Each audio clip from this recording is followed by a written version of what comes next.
saya Deni Tara Komara Wicaksana dari kelas 10 TKR 3 ingin berstand up bertema Sunan Muria dan perjuangan menyebarkan Islam di Pulau Jawa.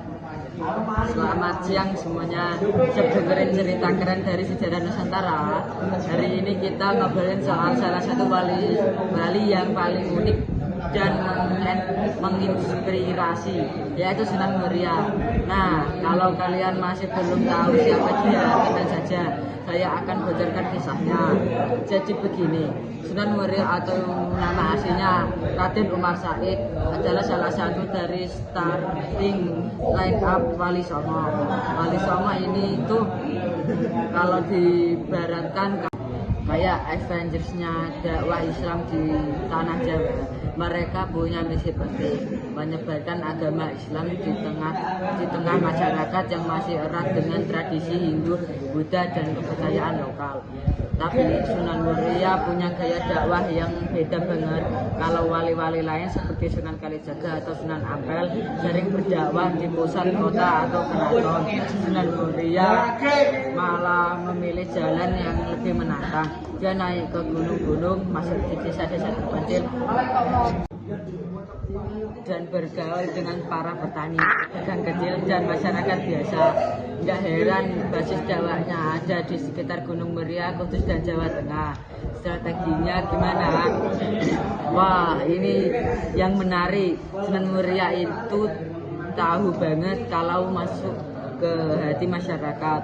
Nggak bisa langsung ngomongin ayat-ayat panjang, nanti malah bikin orang bingung. Jadi dia mendekati mereka dengan cara halus lewat budaya lokal. Misalnya dia pakai seni tembang Jawa yang waktu itu sangat digemari. Ada salah satu tembangnya yaitu Sinom Paridjoto yang mengandung pesan-pesan Islami. Jadi orang-orang dulu nggak sadar kalau sambil nyanyi mereka sebenarnya sedang belajar Islam. Cerdas banget kan? Terus dia juga memanfaatkan gamelan dan wayang sebagai media dakwah. Nah, ini yang bikin dakwahnya diterima. Dia nggak melawan budaya tapi justru mengolah budaya agar sejalan dengan ajaran Islam. Contohnya dia menggunakan cerita-cerita Mahabharata dan Ramayana, tapi dengan tambahan pesan-pesan moral Islami. Tapi Sunan Muria nggak cuma jago seni, dia juga sangat peduli pada kehidupan masyarakat. Dia ngajarin cara bertani yang lebih efektif, mengajarkan sistem irigasi, dan mendorong semangat gotong royong. Beliau paham Islam itu tidak cuma soal ibadah ritual, tapi juga soal memperbaiki kehidupan sehari-hari.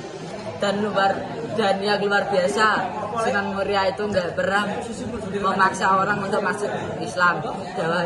Dakwahnya sangat lembut, penuh kasih sayang.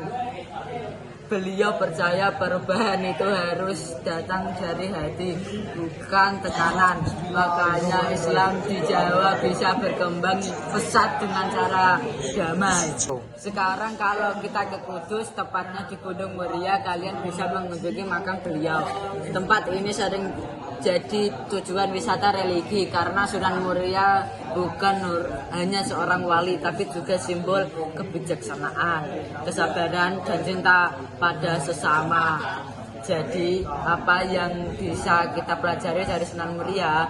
Simple, kalau mau menyampaikan kebaikan kita harus memahami orang lain dahulu.